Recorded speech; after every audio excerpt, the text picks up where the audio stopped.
What next for UK interest rates, and how will all this affect property investors and buy-to-let landlords? Well, that's all coming up, including me sticking my neck out and telling you exactly where I think interest rates are going to go and why. But first of all, if you're new to this channel, make sure you subscribe and smash that bell icon so you're notified when we upload new content, which is each and every week. But also smash that like button, because what it means is it helps us with the YouTube algorithm, and it means more people like you get to see the content that we put out. So I'm going to try not to say anything silly or stupid in this YouTube video, unlike Hugh Pill, the chief economist and member of the Bank of England Monetary Setting Policy Committee, who said in a podcast a few weeks ago, and was widely reported, here's an article from The Guardian, where he says Britain should just suck it up and accept that they're going to be poorer as a result of interest rate rises. Well, that's all very well for him sitting on his 340k salary, but of course the interest rate rises have had a massive effect on the UK economy. But what we're going to cover in this video is the effect it's having on property investors.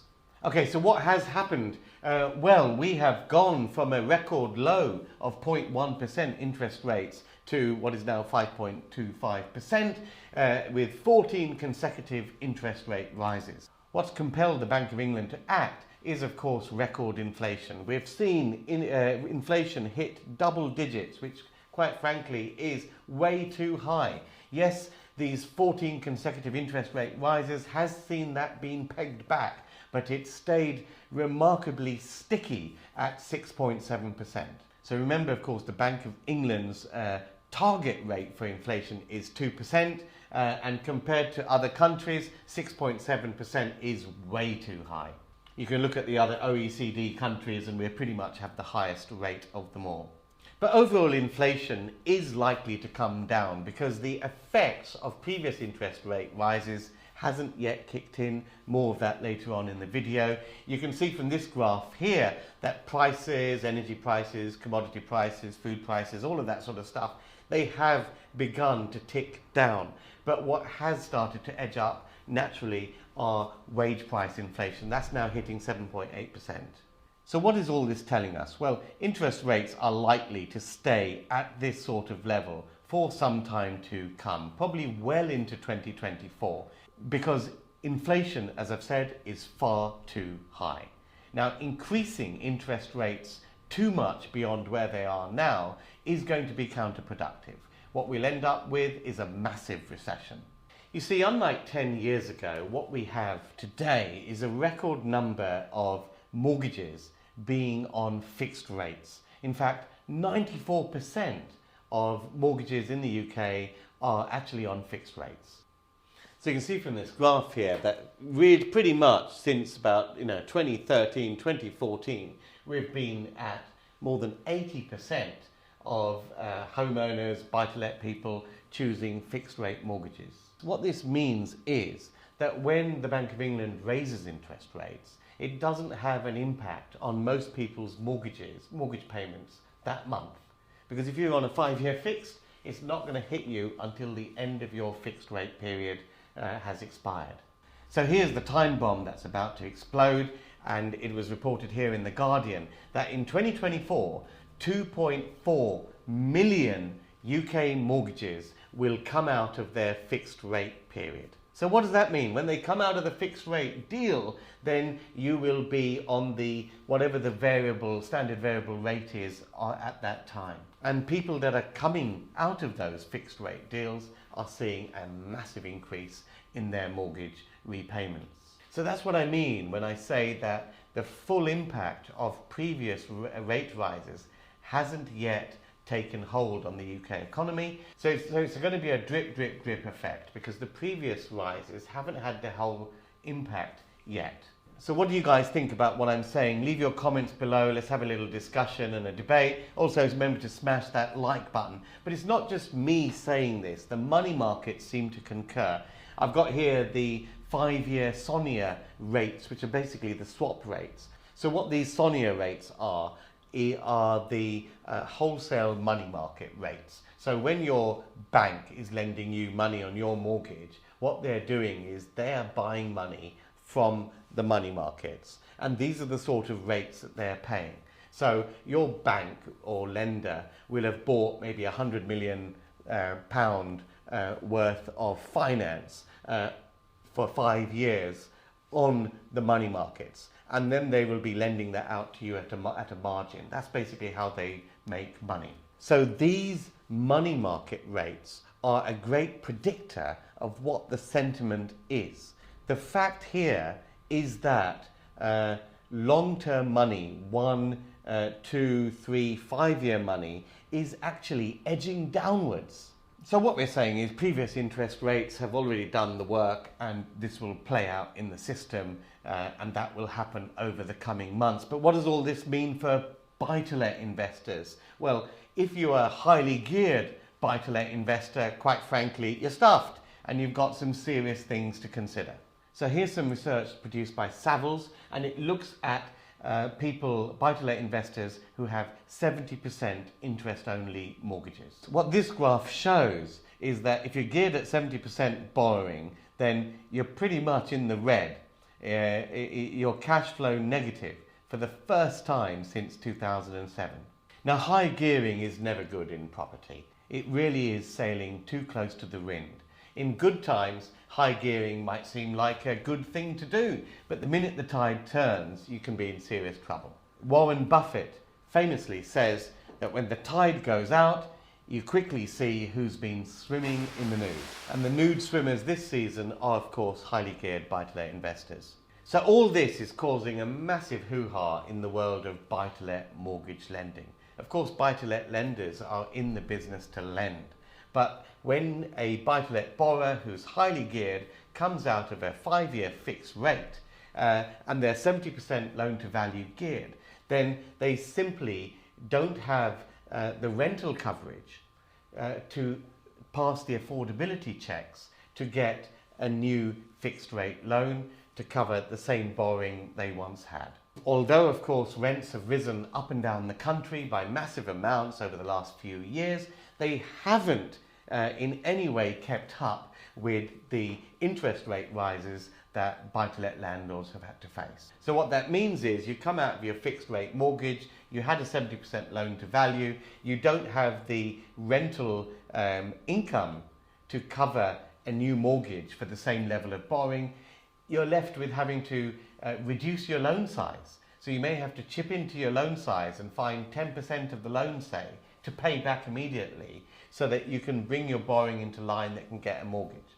Now, of course, not all buy-to-let landlords are in a position, very few of them are, where they can actually reduce their loan size just like that. So the lenders have come up with, well, a slightly sneaky way out. You see, the governing bodies, the industry regulators, force buy-to-let lenders to lend responsibly, and they need to do affordability checks to make sure that the mortgage repayments are covered by the rental income. But those affordability checks are on the mortgage interest payment. They're not on admin fees. So what we have seen in recent times is that lenders are keeping the loan rates, the fixed rates, relatively low, so that people will pass the affordability checks. But what they are is slapping on massive admin fees. I've seen admin fees of up to 7% of the loan. Now, of course, these admin fees get added onto the loan. And if you're on an interest-only mortgage, it just increases the size of your borrowing. Now, here's the warning for you guys. If you've got £100,000 worth of loan and you're hit with a 7% lender's admin fee, then your loan size becomes £107,000. Now, if it's a 3-year fixed rate, if property prices haven't gone up by that amount by the end of that fixed rate term, then you simply won't be able to remortgage that property at the end of the term for the amount of that new loan, and that can get you into a bit of trouble. Now, I've done some videos on property prices and predictions for the future, more coming out shortly, so make sure you subscribe and hit the bell icon and all of that. But to cut a long story short, I'm not convinced that we're going to see massive price rises in the next 4 to 5 years, so high loan admin fees will present you guys with a bit of a problem. Now, here's a problem no one is talking about anywhere. Now, when I started investing in property, lenders' admin fees were, a couple of £100. Now they're all as a percentage of the loan, and you basically add them on to the loan. So if you get a 3-year fix, you might have a 3% admin fee and so on. So each time you get a new fixed rate, you add the lending fee onto the loan. And if it's interest only, the loan size never diminishes. Now here's the problem. If the amount of your loan exceeds the amount you have paid for the property, in other words the base cost, then that can give you some unforeseen tax consequences, and be sure to consult your tax advisor to find out more.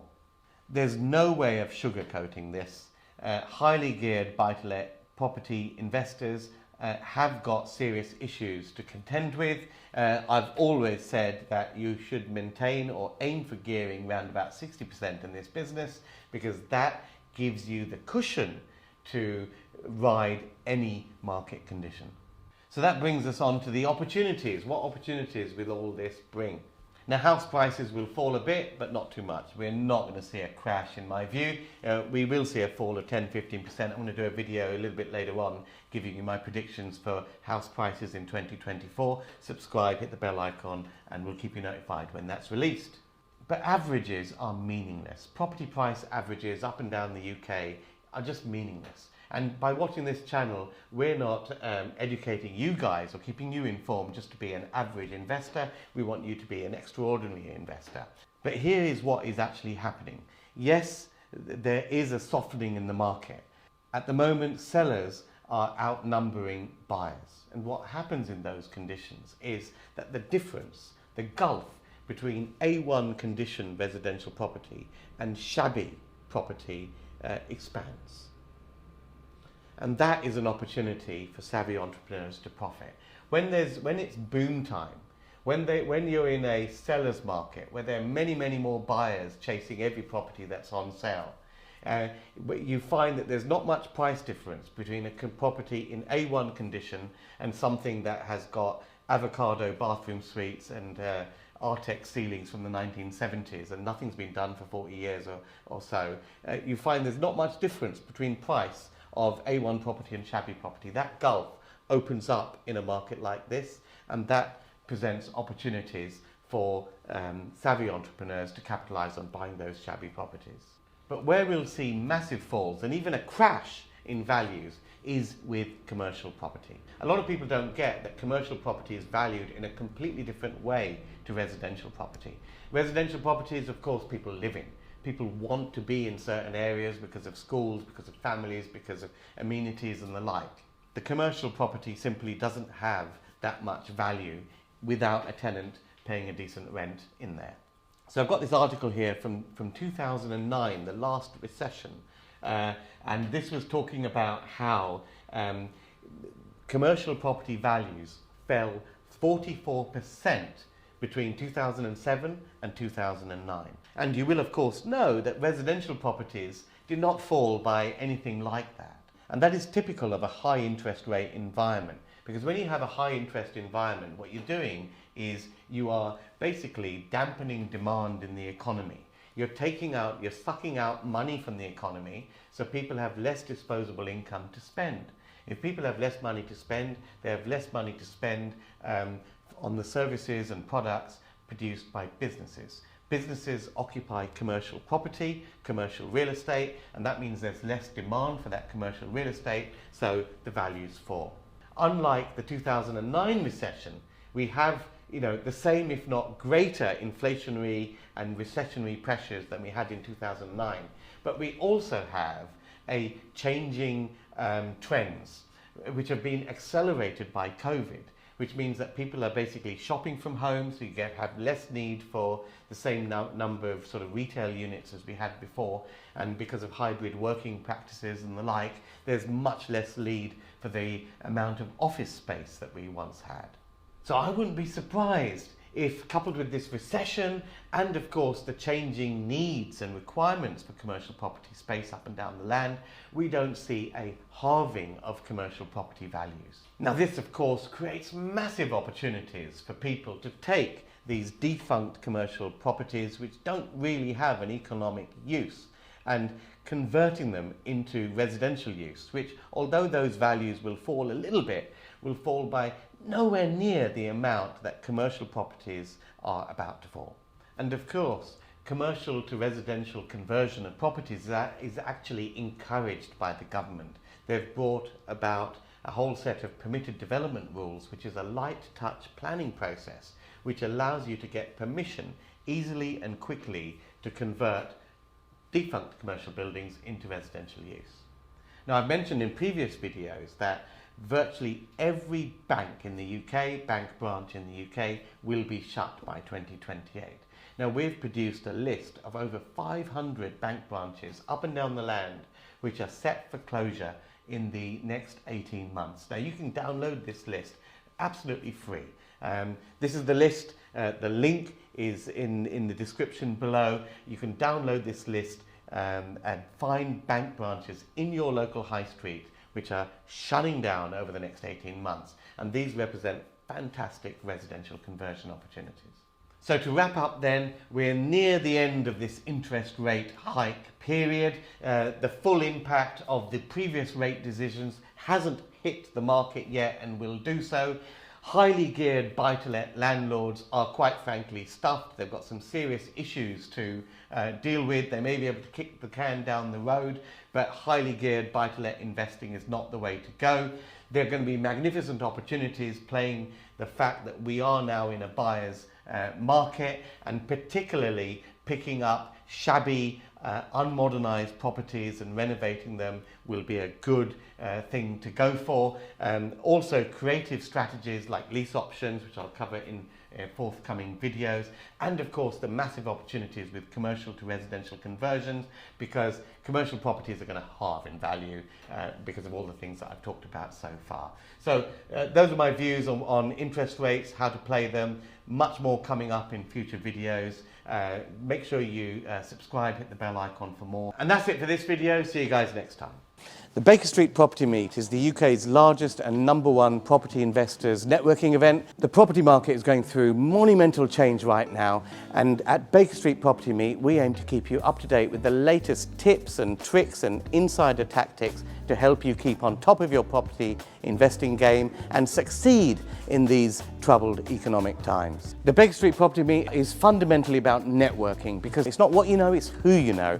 And at Baker Street we aim to connect you with the people to make your property journey a monumental success. There's no better place to be to further your property investment journey than the Baker Street Property Meet. So make sure you're here, you're connecting with myself and Andrew Roberts, our expert guest speakers, and 300 passionate property people each and every month. See you at the next meet. Get your spot at bakerstreetpropertymeet.com.